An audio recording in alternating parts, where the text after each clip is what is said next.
L'utilisation principale de mon Toyota CHR, c'est le trajet domicile-travail. Je dirais pour 60% de l'utilisation, c'est cette partie-là. 20% c'est des trajets liés au travail, mais en dehors du bureau standard où je vais tous les jours. Et après, il y a une 20% d'utilisation qui concerne ma vie perso et donc les courses, les petites courses et les petits déplacements du week-end.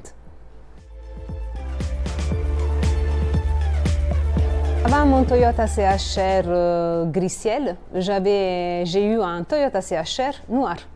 Et avant mon Toyota CHR noir, je roulais en Fiat 500 rouge.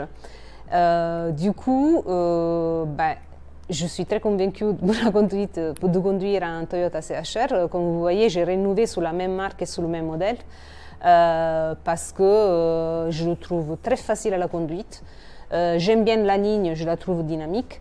Et surtout, vu que je suis à presque une quarantaine de kilomètres de mon bureau, j'habite presque une quarantaine de kilomètres et que 70% de ces 40 kilomètres est fait par des bouchons, avoir un hybride, ça me donne vraiment déjà de la facilité à la conduite, c'est hyper simple et bien sûr en épargne au niveau de la consommation parce que je suis souvent au-dessus des 30 km/h.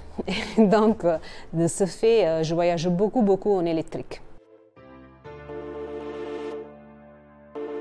Parmi les points forts du véhicule, il y a aussi le son. Quand je suis désespérée dans les bouchons, j'aime bien mettre la musique à fond et même chanter. Et là, je sens vraiment toute une couverture à 360 autour de moi. Si je ne me trompe pas, il y a 8 amplificateurs dans la voiture. Et ça, donc aussi, ça me plaît beaucoup.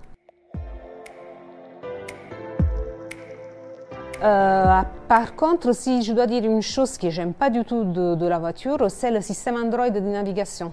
Ça marche une fois sur 3 et pour moi que je ne suis pas français, que je ne suis pas habituée à rouler dans Paris et que ce navigateur je suis perdue, c'est un peu vraiment un point faible. Voilà. Si je devais faire une remarque, c'est ça. Et bien sûr, surtout si vous habitez en ville ou à côté de la ville et du coup vous roulez avec une certaine fréquence dans les bouchons et dans le trafic. Donc bien sûr pour une question économique et une question aussi du confort de la voiture.